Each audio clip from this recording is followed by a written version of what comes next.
Como os alemães conseguiam identificar os brasileiros na Segunda Guerra Mundial?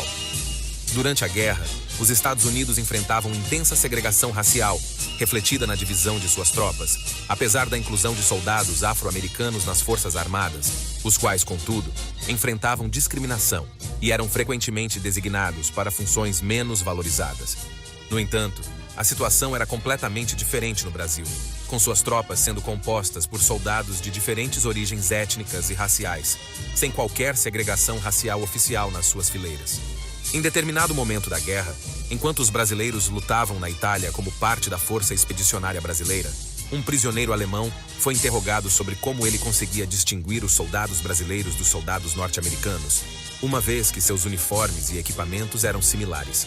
A resposta do prisioneiro alemão foi reveladora. As tropas brasileiras são as únicas onde brancos e negros lutam juntos lado a lado. Nós fomos escalados para tomar um Monte Castelo. Prepara porque amanhã nós vamos tomar um Monte Castelo.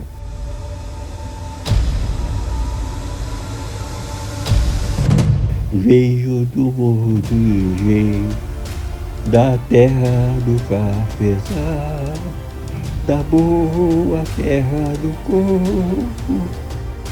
Quando o alemão viu aquilo, que não viu que não tinha gente, ele disse assim: ou sou o melhor soldado do mundo, ou sou um bando de maluco. Tenho orgulho de ser brasileiro e lutar pelo meu país, e se for preciso, luto de novo.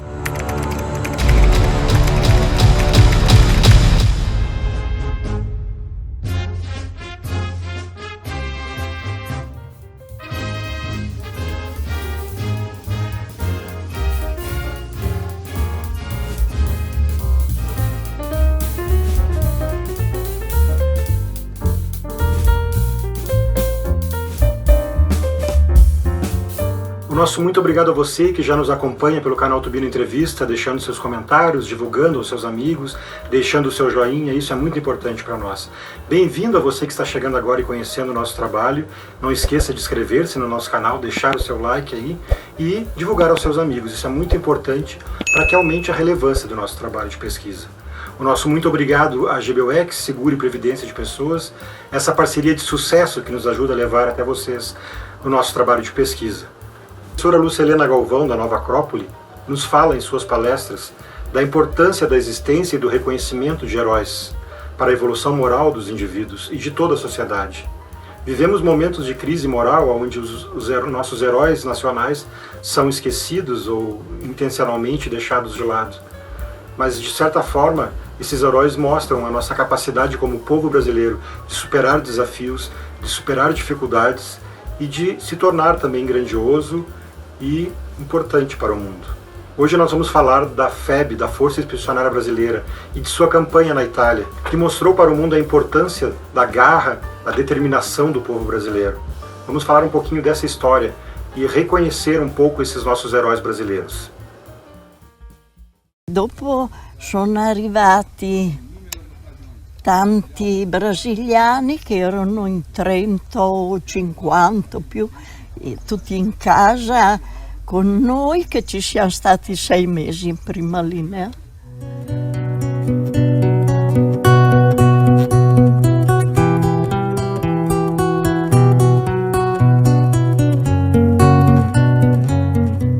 Io avevo il babbo, la mamma e mio fratello. La sorella, una sorella con le prime bombe che sono arrivate quando hanno fatto l'avanzata, aveva 18 anni, è rimasta morta. È vissuta dalle 9 del mattino fino a mezzogiorno. Ha preso una scheggia, la prima bomba che è arrivata nel piazzale davanti alla casa, era fuori, ha preso che ci ha spaccato una gamba. Si è dissanguata e tutto. Poi hanno detto che era una bomba, che c'era del veleno, insomma, era velenosa. E se n'è andata con un gran male dalle 9 del mattino a mezzogiorno, morta. Poi dopo sono arrivati tanti brasiliani che erano in 30 o 50 più, tutti in casa con noi, che ci siamo stati 6 mesi in prima linea. Poi quando sono arrivati e che hanno fatto l'avanzata,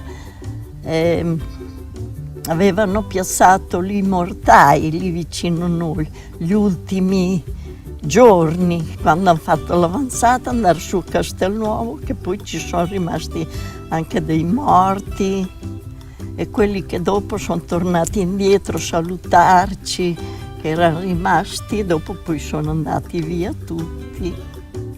E io ero una bambina, giocavo con i brasiliani, mi davano le cioccolate, le caramelle, mangiavo con loro e via. Il babbo gli portava le bottiglie di vino che aveva nascoste, le andava a prendere coi brasiliani di notte, le andava a disseppellire, che le aveva sepolte sottoterra, e ai brasiliani gli piaceva tanto il vino.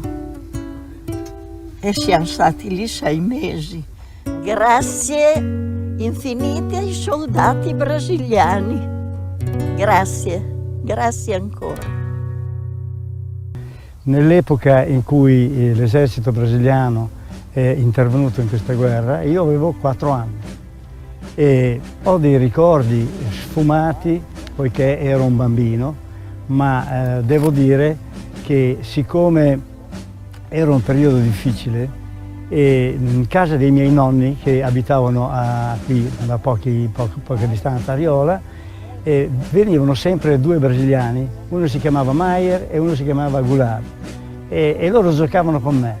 Giocavano spesso, venivano, portavano anche delle razioni militari perché non c'era da mangiare. Io li ricordo con tanto piacere questi 2 militari, ma poi non li abbiamo più rivisti. Quindi quando mi hanno confermato che qui nel podere erano morti 2 brasiliani, Francisco e l'altro, ecco che io ho sentito il dovere di ricordarli degnamente, perché io provo affetto per quel periodo, nonostante che fosse un periodo difficile di bombardamenti. Ecco, mi ricordo questi 2 militari come mi consideravano come un figlio e venivano e volevano giocare con me, e io volevo giocare con loro, quindi e sono molto grato a questa persona, quindi non solo a loro, ma tutto l'esercito brasiliano che ha partecipato a questa azione, perché ha combattuto per la libertà, per la nostra libertà, e se adesso qua sventola questa bandiera italiana, lo dobbiamo anche a loro. Ecco, quindi io, che dirvi, io vi ringrazio di essere qua e ringrazio questi 2 giovani che hanno perso la vita per noi. Grazie di tutto, veramente. Grazie ai soldati brasiliani.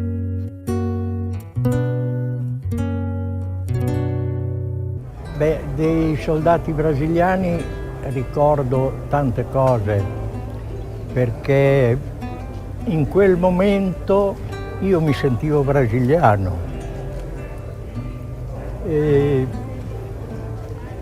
Devo dire una cosa che forse con voi ho già detto prima: per noi è significato mangiare quando è arrivato i brasiliani, perché era un momento che nella guerra non c'era nulla, niente.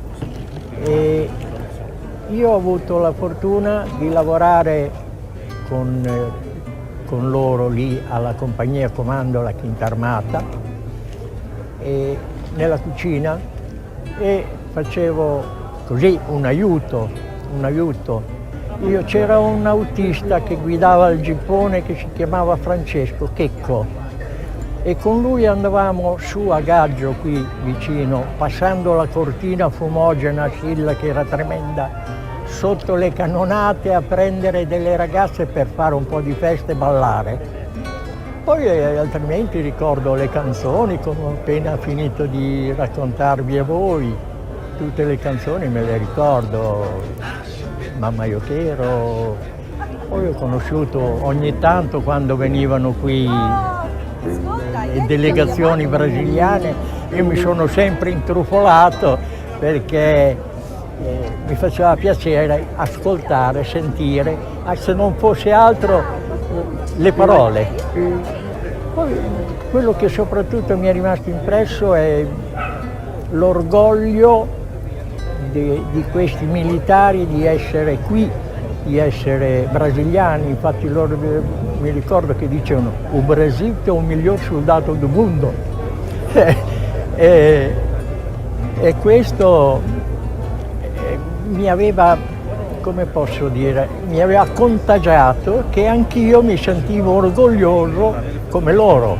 Molte grazie ai soldati brasiliani.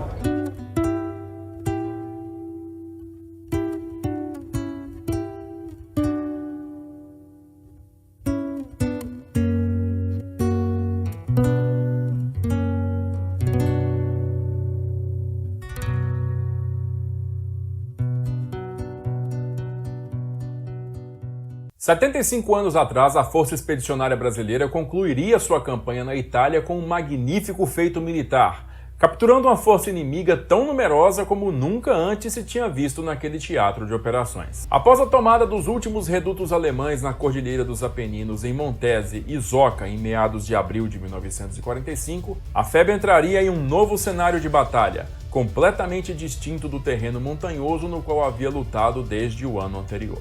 O caudaloso rio Pó corta o norte do território italiano em seu percurso rumo ao Mar Adriático, recebendo como afluentes diversos pequenos rios que nascem nas gigantescas cordilheiras dos Apeninos e dos Alpes, e entre essas duas grandes cadeias de montanhas formam uma vasta planície conhecida como Vale do Pó. No Vale do Pó estavam agora em plena fuga para o Terceiro Reich todas as unidades do Grupo de Exército C da Wehrmacht, comandado pelo general Heinrich von Fittenhof. O plano dos aliados, conhecido oficialmente como Operação Grapeshot e popularmente como Ofensiva da Primavera, era perseguir e capturar todas essas divisões inimigas antes que alcançassem o território alemão. Para isso, o 8º Exército Britânico e o 5º Exército Americano prepararam suas divisões para um período de intenso deslocamento pela planície, no qual a demanda por caminhões e outras viaturas mais leves seria altíssimo. Foi quando o comandante do 5º Exército, o general Lucian Truscott, convocou seus comandantes de corpo e divisão para explicar seus planos para a fase de perseguição na ofensiva. Para a surpresa do general João Batista Mascarenhas de Moraes, comandante da FEB, o plano de Truscott relegava à divisão brasileira um papel secundário na perseguição, sendo a única divisão ao norte dos Apeninos a não poder operar a norte da estrada número 9, que corria de Rimini a Milão e que guardava atrás de si todas as unidades inimigas em fuga. Ao contrário de todas as suas unidades que rumariam para o norte, Truscott havia dado a Mascarenhas a tarefa de rumar para noroeste, rumo a Piacenza e Turim, a fim de cortar a rota de fuga de qualquer grupo inimigo desgarrado que tentasse fugir a partir da fronteira francesa. Para complicar a situação, o comandante do 4º Corpo de Exército, o general Willis Krittenberger, havia retido para uso americano diversas viaturas de transporte da FEB, incluindo dezenas dos preciosos caminhões de MC-CCKW de 2,5 toneladas, comprometendo assim a plena capacidade de deslocamento da divisão brasileira. Na segunda quinzena de abril de 1945, Mascarenhas de Moraes era um comandante vitorioso, tendo superado com louvor todos os desafios impostos à sua divisão e recebendo menções elogiosas dos comandos superiores pelo desempenho dos soldados brasileiros. Embalado em determinação, Mascarenhas realizou uma reunião com seus comandantes de infantaria e artilharia, o general Zenóbio da Costa e o general Cordeiro de Farias, em 23 de abril, para resolver a problemática questão do transporte para a próxima fase da campanha. O esforço para os motoristas seria supremo em longos trechos de ida e volta, e como era claro que a infantaria seria o componente primordial da operação, Mascarenhas solicitou a Cordeiro de Farias os caminhões da artilharia divisionária para transportar os contingentes de soldados. Contudo, ao receber reportes de inteligência mencionando a estranha presença de grupamentos inimigos ao sul da região de Parma, o general Mascarenhas decidiu fracionar suas unidades, deixando o 1º Regimento de Infantaria do coronel Caiado de Castro ao longo da estrada número 9, na missão principal dada pelo 5º Exército, enquanto deslocava outros 2 contingentes menores para investigar a situação. Assim sendo, ficou a cargo dos blindados M8 Greyhounds do capitão Plínio Pitaluga, comandante do pequeno esquadrão de reconhecimento, realizar a leste a transposição do rio Enza em 24 de abril, chegando a San Polo d'Enza no dia seguinte, enquanto o restante da divisão se deslocava para Montecchio, onde a FEB estabeleceu seu novo quartel-general. No mesmo dia 25, Pitaluga decidiu ampliar o reconhecimento até cruzar o rio Parma, e o 6º Regimento de Infantaria, comandado pelo coronel Nelson de Mello, recebeu do general Mascarenhas a tarefa de deslocar-se a sul da estrada número 9 até uma localidade chamada Coléquio. Nessa localidade havia sido reportada a presença de tropas alemãs, que provavelmente tentavam fugir dos grupos de guerrilheiros atuantes no setor para alcançar Parma e se juntar às outras divisões em recuo. Mas enquanto os mesmos relatórios indicavam que a 232ª Divisão de Infantaria do general Eckhard Freiherr von Gablans havia conseguido se desvencilhar dos guerrilheiros e estava em plena fuga rumo norte pelo Vale do Pó, a identidade da unidade alemã em Coléquio permanecia nebulosa. O mistério foi somente resolvido quando se apontou que a 148ª Divisão de Infantaria do general Otto Fraterpico, que operava no setor costeiro de La Spezia, estava desaparecida e provavelmente se encontrava na estrada 62, fugindo na direção de Parma. Otto Fraterpico havia comandado a bem-sucedida Operação Tempestade de Inverno no Natal de 1944, e havia preocupação no alto comando americano de que a divisão pudesse fustigar a retaguarda do 5º Exército durante a perseguição no Vale do Pó. Sendo assim, Mascarenhas subiu em seu jipe e acompanhou pessoalmente o avanço do 6º Regimento até Coléquio, deixando em Montecchio seu chefe de Estado-Maior, o coronel Floriano de Lima Breiner, que recebeu na manhã do dia 26 de abril as visitas nervosas do general Truscott e do general Krittenberger, ambos ansiosos por saber como a FEB estava lidando com a nova divisão inimiga localizada ao sul de Parma. Apesar da preocupação, os generais americanos retornaram aos seus comandos no Vale do Pó, e pela primeira vez em toda a campanha, a FEB operava virtualmente sozinha, de forma independente. Na tarde daquele dia, os blindados de Pitaluga foram os primeiros elementos brasileiros a chegar a Coléquio e repentinamente entraram sob uma densa barragem de fogo vinda de uma numerosa força alemã. Sinalizando imediatamente pelo rádio o contato com o inimigo e mesmo em clara desvantagem numérica, Pitaluga decidiu manter os alemães engajados e retornou fogo com os canhões de 37 mm dos Greyhounds, aguardando a chegada do 6º Regimento. Às 21 horas chegavam a Coléquio montados nos Shermans do 760º Batalhão de Tanques dos Estados Unidos, os soldados do 1º Batalhão do 6º Regimento de Infantaria, comandado pelo Major João Carlos Gross, que reforçaram a linha brasileira e fizeram os alemães recuarem do centro da cidade.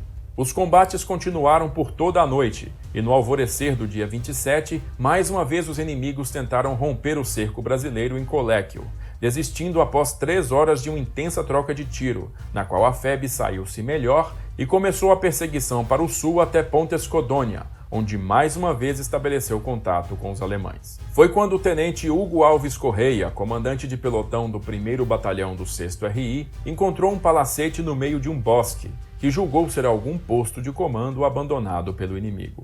No saguão de entrada, ele encontrou numa maca o corpo de um coronel alemão com a cabeça enfaixada e ensanguentada, que mais tarde foi identificado como o comandante da resistência alemã na cidade, morto pela artilharia brasileira. Tenente Hugo, que aliás eu tive o prazer de conhecer e visitar em 2016. No dia seguinte, 28 de abril, Hugo comandou seu pelotão numa patrulha de reconhecimento a nordeste de Gaiano, se tornando uma das unidades brasileiras que mais próximas chegaram da 148ª Divisão.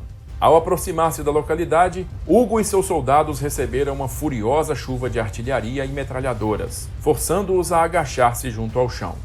Decidido a cumprir sua missão, o tenente não ordenou o recuo, mas um dos seus soldados, um cozinheiro que havia sido transferido para a linha de frente como castigo, começou a gritar desesperadamente pela vida. Tomei a minha pistola e apontei-a em sua direção, dizendo-lhe: "Desapareça da minha frente, porque quem vai matá-lo sou eu." Apavorado, ele saiu correndo, morro acima, sob intensa fuzilaria inimiga.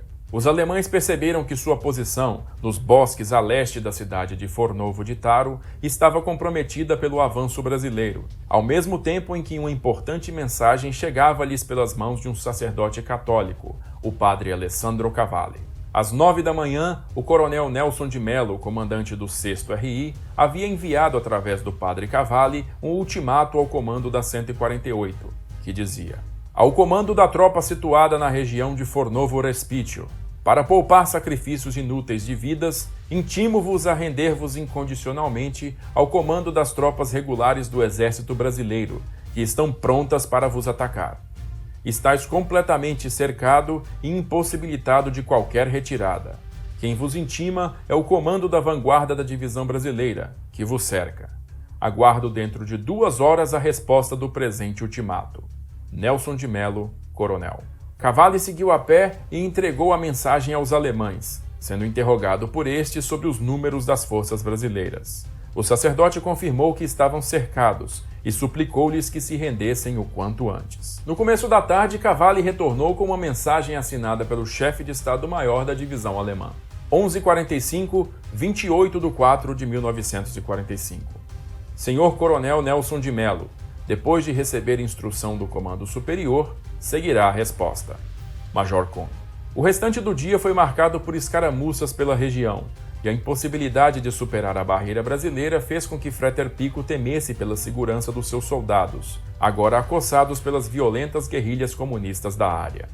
No fim daquele dia, ele concordou com o ultimato brasileiro. Às 22 horas, o Major Kuhn e outros 2 oficiais alemães cruzaram as linhas brasileiras e se apresentaram ao posto de comando do Coronel Nelson de Mello em Ponta Escodônia, dizendo-se plenipotenciários para organizar os procedimentos de rendição. À 00h30 do dia 29, o general Mascarenhas enviou o Coronel Breiner e seu chefe de operações, o Tenente-Coronel Humberto de Alencar Castelo Branco, para tratar com os representantes de Frater Pico. Foi quando descobriram que, além da 148, estavam em Fornovo os batalhões remanescentes da 90ª Divisão Panzergrenadier, uma unidade veterana do Afrika Korps, bem como os remanescentes da Divisão Bersaglieri Itália, juntamente com seu comandante, o general Mário Carlone. Como as potências aliadas não reconheciam a existência da República Social Italiana governada por Mussolini, os delegados alemães fizeram pedido especial de tratamento formal para o general Carlone, nos mesmos termos em que tratariam o general Frater Pico. Requisitaram também que os feridos da divisão, cerca de 80 homens em estado grave, fossem evacuados primeiro para hospitais aliados, com a rendição das tropas começando no dia seguinte. Mascarenhas concordou com os pedidos dos alemães, mas ciente de que as outras unidades inimigas ao norte do Pó continuavam em fuga, insistiu que a rendição fosse iniciada ainda no dia 29. Às 20 horas, Franco Ferreira apresentou-se ao seu chefe de seção do Estado-Maior, apresentando a missão como concluída. 14.779 inimigos haviam sido feitos prisioneiros, juntamente com 4.000 cavalos, dezenas de peças de artilharia e cerca de 1.000 viaturas de todas as classes. A Força Expedicionária Brasileira havia marcado seu lugar na história capturando a primeira divisão inimiga a se render no Teatro de Operações da Itália, concluindo de forma brilhante a sua campanha na Segunda Guerra Mundial. As demais unidades alemãs no Teatro de Operações foram perseguidas até o fim e se renderam formalmente no dia 2 de maio, quando o cessar-fogo entrou em efeito no país. Nos últimos dias da campanha, as vanguardas da FEB chegaram a Milão, Alessandria e Turim, e atingindo a cidade de Susa, fizeram a junção com tropas francesas que avançavam pela fronteira. A conclusão da guerra na Itália encontrou a divisão brasileira em seu ápice como força de combate, produto de uma vistosa transformação moldada ao longo de 239 dias ininterruptos na frente de batalha, provando de uma vez por todas as capacidades e o desempenho do soldado brasileiro no complexo cenário da guerra moderna.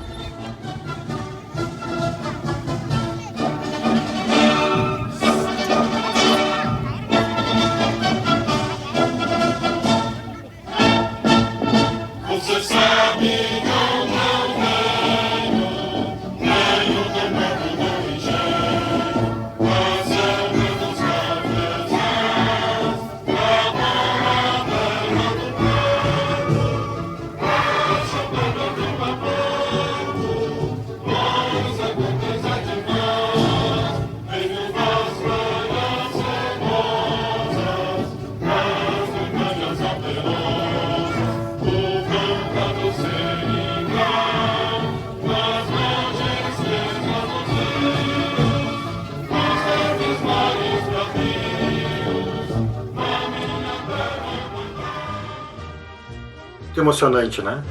Com esse sentimento, então, encerramos o programa de hoje, com esse sentimento de orgulho de ser brasileiro, de ser reconhecido pela nossa generosidade, pela nossa criatividade pelo mundo e pela nossa coragem também. Até a próxima.